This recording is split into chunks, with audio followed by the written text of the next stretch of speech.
আসসালামু আলাইকুম। কেমন আছেন সবাই? আশা করছি আপনারা সবাই ভালো আছেন। আলহামদুলিল্লাহ, আল্লাহর অশেষ মেহেরবানিতে আমরাও ভালো আছি। আপনারা এটাকে কালা ভুনা মনে করবেন না। কালা ভুনাটা অন্যরকম রান্না হয় বা অন্যরকম দেখতে। এটার মতোই অনেকটা, কিন্তু এটা না। এই মাংসটা আমার ছোট ফুপুর রেসিপি। আমি আজকে এটা রান্না করলাম। তো ফুপুর মতো না হলেও কিছুটা হলেও ভালো হয়েছে। সেই রান্নাটি আপনাদের সাথে শেয়ার করব। এই মাংস নিয়ে অনেক কথা আছে, আপনাদের সাথে বলবো। আমার ফুপুকে নিয়ে, আমার বাবাকে নিয়ে সব কিছু আপনাদের সাথে এক এক শেয়ার করব। তবে প্লিজ পুরো ভিডিওটা দেখবেন, না টেনে পুরো ভিডিওটা দেখবেন। এই রান্নাটা খুবই মজাদার হয়, খেতে সত্যি অনেক ভালো লাগে। বিশেষ করে কোরবানির সময় বা অন্য কোনো সময়, কোরবানির সময় মাংসটা বেশি রান্না করলে বেশি ভালো লাগে, কারণ অনেক মাংস, অনেক রকমের মাংস থাকে, ওটার থেকে নিয়ে রান্না করলে ভালো লাগে।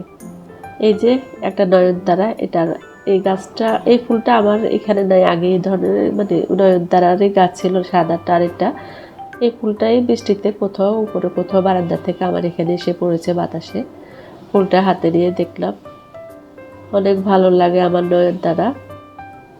এটা কোনো ব্র্যান্ড নাই, কিন্তু সবসময় এই ফুলটা ফোটে, এই জন্যই বেশি ভালো লাগে। আজকে সকাল থেকে প্রচুর বৃষ্টি হচ্ছে। আমার ক্যামেরার জন্য হয়তো বা বোঝা যাচ্ছে না, কুয়াশা কুয়াশা মনে হচ্ছে, কিন্তু বৃষ্টি হচ্ছে। বৃষ্টির সাউন্ডটা আপনাদেরকে শোনাতে পারলাম না। আমি যেভাবে পেরেছি ভিডিও করে নিয়েছি। প্রতিদিনই আমার ইচ্ছা আপনাদের সাথে রান্নার ভিডিওর পাশাপাশি কিছু মানে নিজের কথা বলা বা কিছু ভিডিও, প্রাকৃতিক কিছু দৃশ্য আপনাদের সাথে শেয়ার করা। আমার এটা যখন ব্লগিং চ্যানেল, তাহলে আমি এভাবে টুকটাক ভিডিও দেবো। আপনাদের কেমন লাগে, যদি ভালো লাগে অবশ্যই কমেন্টে জানাবেন, তাহলে সবসময় এভাবে দেব। আমার যে জিনিসটা ভালো লাগে আমি চাই আপনাদের সাথেও সেই জিনিসটাই শেয়ার করতে।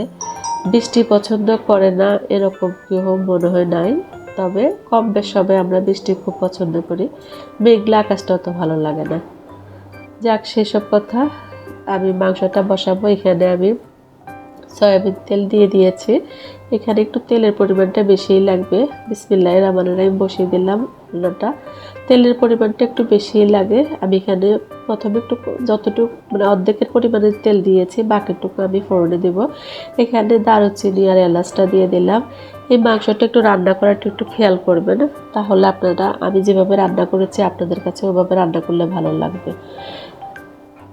এখানে পেঁয়াজগুলোকে একটু বেশি চিকন না, ওভাবে কেটে নিয়েছি। এই মাংসটা রান্না করতে গেলে প্রথমে পেঁয়াজটাকে একটু বেরেস্তার মতনই করে নিতে হবে, তাহলে এটার টেস্ট বেশি বের হয়। আপনাদের সাথে যে কথাগুলো আমি শেয়ার করব, এই মাংসটা আমার ছোট ফুপুর হাতে অনেক ভালো হয়। আমার বাবারা 2 ভাই 4 বোন ছিলেন, এক এক করে ওনারা সবাই মারা গিয়েছে। শুধু আমার এই ফুপুই বেঁচে আছে, ছোট ফুপু। উনি ঢাকাতে থাকে, আল্লাহ ওনাকে নেখায়েত দান করুক। ওই ফুপু মানে আমার ওই ফুপুর কাছ থেকে আমাদের এই রান্নাগুলো শেখা। ফুপুর হাতের রান্না, সব ধরনের রান্নাই আলহামদুলিল্লাহ অনেক মজাদার হয়। আমি ফুপুর থেকে জিজ্ঞেস করে ওনার স্টাইলে রান্না শুরু করলাম। জানি না কতটুকু ফুপুর মতো হয়, তবে চেষ্টা করেছি কিছুটা হলেও ওনার মতো করার। পেঁয়াজগুলোকে এভাবে করে ভেজে নিতে হবে, একটু বেরেস্তার মতো করে। ফুপু যেভাবে বলেছে আমি ওভাবেই করছি। আর আমার বাবা যখনই ফুপুর বাসায় যেত, ফুপু এই আইটেমটা সবসময় বাবার জন্য রাখতো। উনি খুবই পছন্দ করতো এই ধরনের মাংস। উনি খালিই খেত, বেশিরভাগ সময় ভাতের সাথেও খেত। আবার এমনি রান্না হওয়ার পর ওনাকে একটু পেঁয়াজ কেটে দিলে এটার সাথে এমনি 1-2 পিস খেত। ওনার খুব পছন্দ করতো এই মাংসটা। বাবার মতো কথা আছে, মেয়েরা বাবার মতো হয়। আমিও হয়তো বা বাবার মতোই অনেক কিছু বাবার পছন্দের, আমার পছন্দের। চেষ্টা করছি, দেখি কীরকম হয়। আপনারাও সাথে থাকুন। পেঁয়াজগুলোকে সুন্দর করে মিডিয়াম টু লো হিটে এটা ভাজতে হবে। বেশি হিট দিলে এটা পোড়া লেগে যাবে। আর রান্নাটা সবসময় চেষ্টা করবেন মনোযোগ দিয়ে সুন্দর করে করার জন্য। আগুন বাড়িয়ে দিয়ে তাড়াতাড়ি করে রান্না শেষ করলেও ওসব রান্না কোনো খেতে স্বাদ লাগে না। ওগুলো অন্যরকম কাঁচা মশলার গন্ধ লাগে বা রান্নাটা ঠিকমতো সিদ্ধ হয় না। একটু মনোযোগ দিয়ে রান্না করলে হয়। এই যে পেঁয়াজগুলো প্রায় বেরেস্তা হয়ে আসছে, পুরোপুরি বেরেস্তা না, আমরা যেরকম পোলাওতে দিই ওরকম বেরেস্তা না, এটা একটু এই যে আর একটু হবে, আর একটু হওয়ার পর আমি মাংসটা দিয়ে দেব। এখানে 1.5 কেজির মতো মাংস নিয়েছি। এটা কোরবানির গরুর মাংস। এখানে অনেক ধরনেরই মাংস ছিল, তো স্রেফ যে এক টুকরোর মাংস সেটা না, মানে থাই বা গলা বা ওই টাইপের না। এখানে মানে গরুর মাংসটা যেরকম হয় যে সব কিছু মিলানো মাংস থাকে, ওই মাংসটা বেশি টেস্টি হয় খেতে। একটু কয়েকটা হাড় দিলাম, সাথে একটু মাংস আর একটু চর্বি আমি ইচ্ছে করে রেখেছি। আর মাংসের মধ্যে যদি চর্বিটা না থাকে টেস্ট লাগে না, চর্বিটা না খেলে পরে ফেলে দেওয়া যায়, কিন্তু মাংসতে একটু দিতে হয়।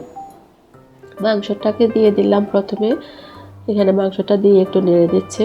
এবার এক এক করে আমি মশলাগুলো অ্যাড করব, আপনারা দেখতে থাকুন। এটা রান্না করতে আমার বেশি সময় যে লেগেছে সেটাও না, তবে এই মাংসটা আমরা সবসময় যে রান্নাটা করি, সবসময় মাংস তরকারি যেভাবে রান্না করি একটু বেশি মানে সিদ্ধটা করি, এই মাংসটা একটু শক্ত থাকতে হয়, তাহলে খেতে বেশি ভালো লাগে। এখানে এটা প্রথমে দিয়ে দিলাম আমি আদা বাটা। এখানে 1 টেবিল চামচের থেকে একটু বেশি ছিল, এটা ডিপে ছিল তো এটা মাপা হয় না। আর এখানে 1.5 চা চামচের মতো রসুন বাটা দিলাম। এগুলা এক এক করে মশলাগুলো দেবো। আর এই যে দেখুন, এই মশলাগুলো দেওয়ার পরে আমি একটু নেড়ে দিচ্ছি। এটা মশলা ভাগে ভাগে মশলা দিয়ে নাড়বো।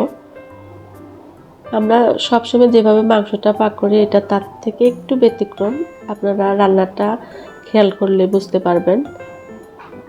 এখানে আমি রসুন আর আদাটা দিয়েছি, এগুলো দিয়ে নেড়ে দিলাম। এবার হলুদের গুঁড়োটা কালার যেরকম আমরা পছন্দ করি, অনেকে হলুদের কালারটা একটু বেশি পছন্দ করে, আবার একটু কম হলুদ দিয়ে মানে রান্না করে। তো আমি কম হলুদ দিয়ে রান্না করলে আমার ভালো লাগে না, ওটা মনে হয় যেন কেমন একটা মাটি মাটি কালার লাগে। আমি এখানে 1.5 চামচের মতো হলুদের গুঁড়ো দিয়েছি, 1.5 চামচ মরিচের গুঁড়ো, আর এটা হলো ভাজা জিরের গুঁড়ো, এখানেও 1.5 চা চামচ দিয়েছি। এগুলো অবশ্যই আমার চা চামচের মাপ বলছে। আর আরেকটা কথা, এখানে ধনিয়ার গুঁড়া যদি আপনারা খেয়ে থাকেন তাহলে অবশ্যই ধনিয়ার গুঁড়াটা অ্যাড করবেন 1.5 চা চামচ, কিন্তু আমি ধনিয়া গুঁড়া খাই না তাই আমি এটা দিতে পারিনি। আর সবার শেষে যে মশলাটা দিলাম এটা ওই যে গরম মশলার গুঁড়াটা, আপনারা আমার পেজে অবশ্যই দেখবেন, আমি ওখানে গরম মশলার গুঁড়ো ঈদের আগে একটা ভিডিও পোস্ট করেছি, ওই গরম মশলার গুঁড়াটাই আমি এখানে 1 চা চামচ থেকে একটু বেশি পরিমাণে হবে ওখানে দিয়ে দিলাম। এগুলো দিয়ে খুব ভালো করে নেড়ে দিচ্ছি। আপনারা হয়তো বা খেয়াল করেছেন আমি এখনও কিন্তু লবণ দিইনি, লবণটা এখানে একটু পরে দিতে হবে, কারণ আপনি এই মশলাগুলো দেওয়ার পরে মানে খুব ভালো করে নেড়ে এটাকে কষিয়ে নিতে হয়, আর লবণটা দিলে এটাতে পানি বের হয়ে যাবে, তাই একটু পরে অ্যাড করব লবণ। লবণটা দেওয়ার পরে পানি বের হয়ে, আমি এখানে ভিডিওটা শর্ট করে নিয়েছি তাই আপনারা দেখেন, আমি এখানে প্রায় 5 মিনিটের মতো মশলাগুলো দিয়ে এটাকে কষিয়ে তারপর লবণটা দিচ্ছি। এই যে লবণটা ওর স্বাদ অনুযায়ী যতটুকু লাগে ততটুকু দিয়েছি। এই রান্নাটা আপনারা সরিষার তেলও করতে পারেন, তবে আমি সয়াবিন তেলে করেছি। এটা সয়াবিন তেলে আমরা সবসময় সয়াবিন তেলের রান্নাটাই খাই, সরষের তেলের রান্নাটা খুব কমই আমার খাওয়া হয়, কারণ ওগুলো মনে হয় যেন সরিষা ইলিশ বা মানে খিচুড়ি এই টাইপের জিনিসগুলোর মধ্যে আমি সরিষার তেল ইউজ করি, তাও সম্পূর্ণ না, কিছু সরিষার তেল কিছু সয়াবিন তেল ইউজ করি। একটু ঢাকনা দিয়ে দিলাম। আমার বাবা সবসময় আমার ছোট ফুপুর হাতে রান্নাটা পছন্দ করতেন, উনি আর ফুপুও বাবার জন্য অনেক করেছেন। আমার ফুফাজিও অনেক ভালো মনের মানুষ ছিল, আমার মানে উনিও মারা গিয়েছেন, আল্লাহ ওনাকে বেস্ত নসিব করুক। এক এক করে আমরা সবাই দুনিয়া থেকে চলে যাচ্ছি, তো বাবা যখনই যেত তখনই ফুফাজি বাজার টাজার এগুলো করে দিত, ফুপুই রান্না করে বাবার জন্য সব কিছু ওনার পছন্দের আইটেমগুলো ফুফাজি সবসময় নিয়ে আসতো, আর এগুলো ফুপু রান্না করতো, আব্বা খুব পছন্দ করে খেত। এক কথায় আব্বা ওনার ছোট বোনের রান্নাটা অনেক বেশি পছন্দ করত। একটু ঢাকনা দিয়ে দিলাম, ঢাকনা দেওয়ার পরে মানে দেখতে ভালো লাগে না, আমি কি করব, না দিলেও মাংসটা সুন্দর মতো কষানো হবে না, তাই একটু ঢাকনাটা দিয়ে রেখেছি।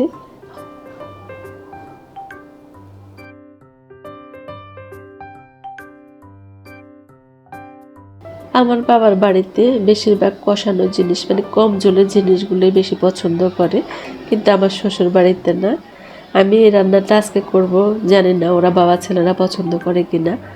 তবে আমি চেষ্টা করেছি, মানে আমি যেরকম পছন্দ করি ঠিক সেভাবে আজকে রান্নাটা করব। সব সময় তো মানে ওদের পছন্দ অনুযায়ী আমি করব না, আমি ইচ্ছে করে আজকে এই রান্নাটাই করব। ওরা বাপ ছেলে খাবে নাকি খাবে না সেটা জানি না, তো ভিডিও শেষে আমি বলবো যে ওরা খেয়েছে কিনা। কারণ আমি যখন বয়স ওভারটা দিচ্ছি, এটা তো আমি অনেক পরেই দিলাম, তো এর আগে তো খাওয়াটা শেষ, সেটার মন্তব্য আপনাদের সাথে আমি শেয়ার করব। আমার শরীরটা একটু খারাপ, তাই কথাগুলো একটু কেমন যেন হচ্ছে, এটা আমিও বুঝতে পারছি। আপনারা প্লিজ অন্যভাবে নেবেন না, সবাই পুরো ভিডিওটা না টেনে দেখবেন।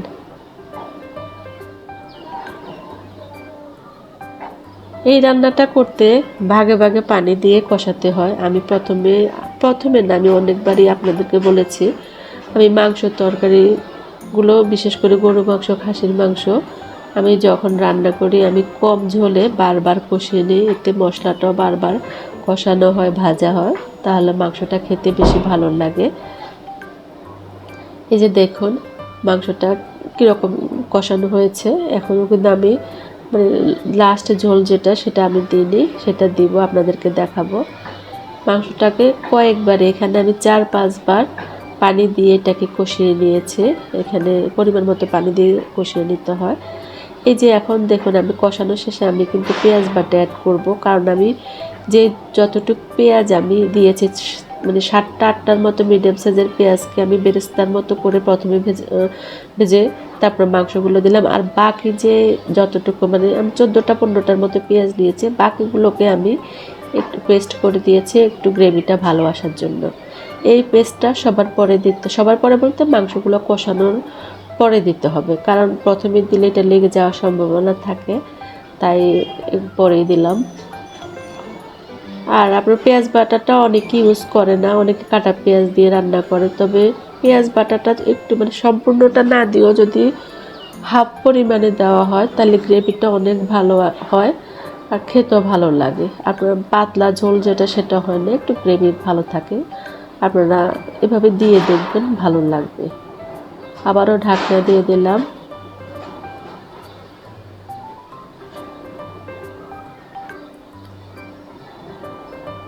এই রান্নাটা করতে প্রায় আমি ঘন্টা 1.5-এর মতো লেগেছে, কিন্তু এতক্ষণ ভিডিও করা সম্ভব না, আর আপনারাও দেখবেন না। আমি যতটুকু পারি কেটে কেটে আপনাদেরকে এটা দেখালাম, প্রায় 20-25 মিনিটের মতো। আমরা যারা ভিডিও করি, আমাদের ভিডিও করতে সত্যিই অনেক কষ্ট হয়। আপনারা না টেনে অন্তত যতটুকু পারেন দেখবেন, এটা আমাদেরও ভালো লাগে।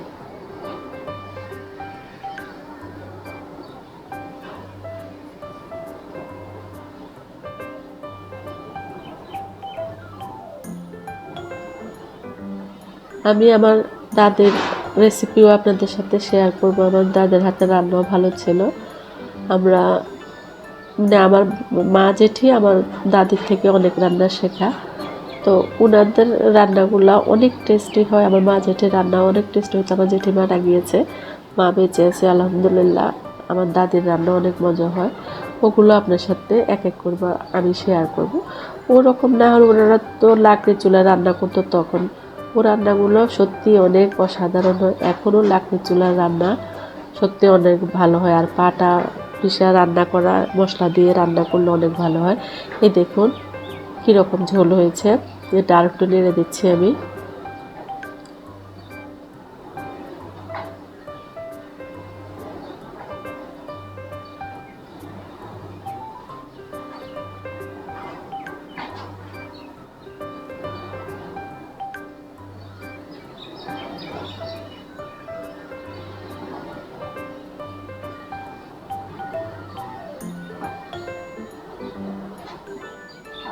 এবার পরিমাণ মতো পানি দিয়ে দিলাম। পানিটা যতটুক লাগে, আমি 5-6 বার কষানোর পরে আমি আন্দাজ করে পানিটা দিয়ে দিলাম। আপনারা যতটুক পানি দিতে পছন্দ করেন দেবেন, বা যে যেরকম সিদ্ধ খেতে পছন্দ করেন ওভাবে পানিটা অ্যাড করবেন। তবে এই মাংসটা একটু শক্ত রাখবেন, সবসময় রান্না করার মাংসের মতো না করে একটু শক্ত করে রান্না করে খেলে সত্যিই অনেক ভালো লাগে। এটা ভাতের সাথে বেশি ভালো লাগে, পোলাও বা খিচুড়ির সাথে ভালো লাগে না। আবারও ঢাকনা দিয়ে দিচ্ছি। এটাই আমার লাস্ট মানে দেওয়া পানি দেওয়া ছিল, এরপর আমি আর পানি অ্যাড করিনি। আমি পরেরটুকু দেখাচ্ছি, দেখুন এইরকমই হয়েছে। আমি এভাবে গ্রেভি করে তুলে নিব। পাতিলের চতুর্দিকটা প্লিজ ইগনোর করবেন, কারণ রান্না করতে গেলে এরকমই হয়, পরে মুছে নিতে হয়। এইরকম গ্রেভি গ্রেভি থেকে আমি এবার অন্য কিছু অ্যাড করব, সেটা দেখেন আপনারা আমি কি কি দিব ফোড়নে। এই মাংসটা একটু ফোড়ন দিয়ে রান্না করতে হয়। এটা খুবই সুন্দর হয়েছে, খেতে সত্যি ভালো হয়েছে। আমি ভিডিওর সাথে শেষে আপনাদের সাথে অ্যাড করব আমার হাজব্যান্ড বা আমার বাচ্চারা কি বলেছে সেটা। এবার একটা ঢাকনা দিয়ে দিচ্ছি, আস্তে আগুনের মধ্যে আরেকটু হলে আমি পরে ফোড়নটা অ্যাড করব। এই যে ফোড়নের জন্য আমি যা যা অ্যাড করবো, একটা ফ্রাই প্যান বসিয়ে দিলাম, প্লিজ ইগনোর করবেন। আমার এটা খুব পছন্দের ফ্রাই প্যান। আমি কিছু কিছু জিনিস যতই পুরনো হোক এটা পছন্দের তালিকায় থেকে যায়। আমি এই ফ্রাই প্যানটাকে সরাতে পারি না, এটাতে আমি ফোড়নের কাজে ইউজ করি। এখানে আমি সয়াবিন তেল দিয়ে দিলাম, এখানে 6-7 টেবিল চামচের এটা 6-7 চা চামচের মতো দিয়েছি। এখানে আমি প্রথমে বলেছি আমি তেল ওখানে কম দিলাম, এখানে একটু ফোড়ন দিব, সেজন্য আমি তেলের পরিমাণটা এখানের জন্য কিছুটা রেখেছি। কারণ বেশি তেলে রান্না করলে কখনোই কোনো জিনিস ভালো লাগে না।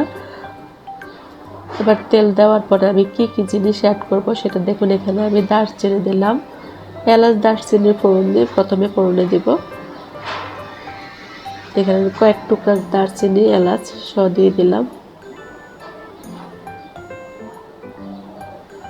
এখন এলাচটা দিলাম। এলাচটাকে একটু মুখটা ফেটে দিতে হয়, নাহলে এটা ফুটে।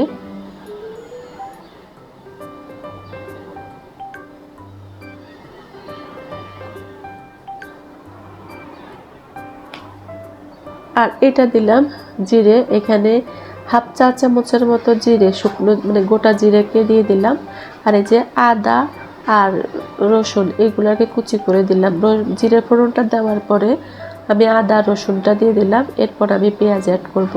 এখানে 3-4টার মতো মিডিয়াম সাইজের পেঁয়াজ আমি বেরেস্তার জন্য কেটে নিয়েছি, ওটা অ্যাড করলাম।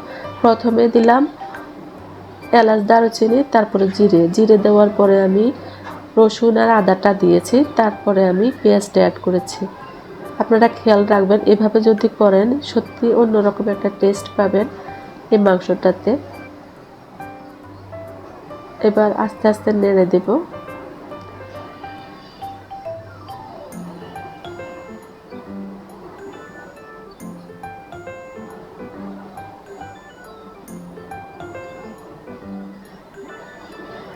এই ফোড়নটা করতে গেলে অবশ্যই মিডিয়াম টু লো হিট রাখবেন, কারণ বেশি আগুন দিলে পেঁয়াজটা পড়ে যাবে। মশলা বলতে এলাচ দারুচিনির যে একটা ভাজা গ্রান, ওটা বের হবে না।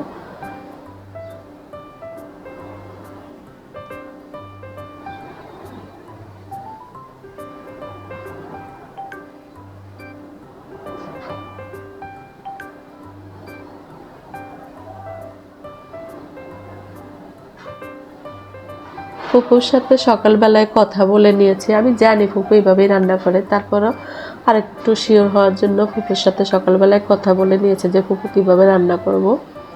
উনি এক এক করে সব কিছুই বলে দিল।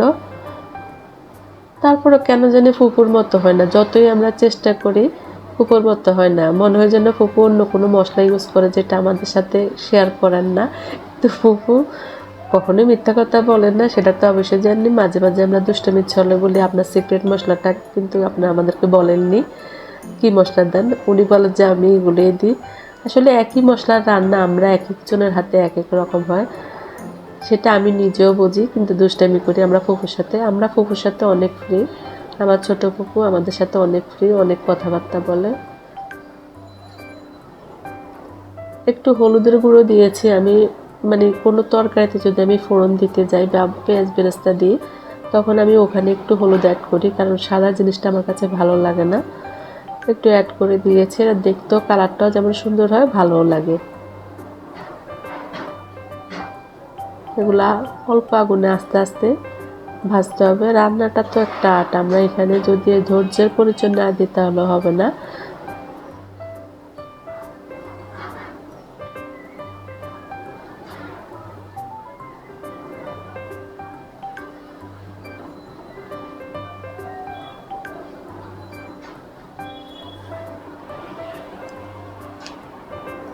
আমি এই ভাজির মাংসটার পাশাপাশি আমি আরেকটা রান্না করেছি আলু দিয়ে গরুর মাংস। আমার কথা হলো, ওরা যদি আমার মানে বাবা ছেলেরা যদি আমার পছন্দের মাংসটা না খায় তাহলে ওরা ওই মাংসটাই খাবে। দেখি কি হয়, সামনে আপনাদেরকে বলবো। যে প্রায় বেরেস্তা হয়ে আসছে, এটা একটু সময় নিয়ে করতে হয়। যদি আমি আগুনটা বাড়িয়ে দিতাম তাহলে অনেক আগে আমার বেরেস্তাটা হয়ে যেত।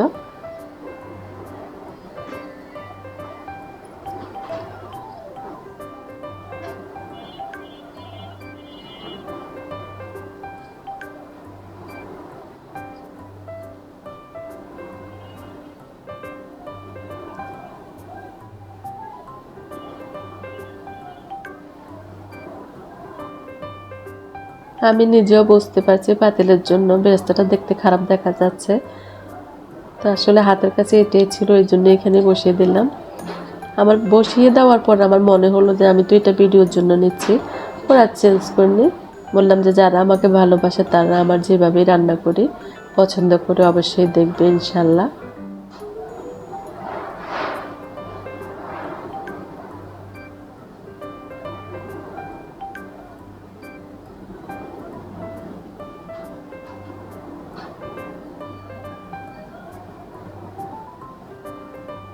এটার সাথে আমি আরেকটা জিনিস অ্যাড করব, যে ভাজা গুঁড়ো মশলাটা, এটা যখন বেরেস্তাটা প্রায় শেষের দিকে তখন আমি ওই গুঁড়োটা অ্যাড করব। কারণ এখন দিয়ে দিলে এটা পোড়া যাওয়ার সম্ভাবনা থাকবে, তেল গরমে এমনিতে পোড়া যাবে, কারণ মশলাটা তো আগেই ভাজা।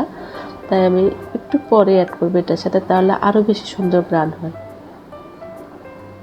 এটার থেকে অলরেডি গ্রান বের হচ্ছে, কারণ এলাচ দারুচিনি সাথে জিরের ফোড়ন একসাথে খুবই সুন্দর একটা গ্রান হচ্ছে।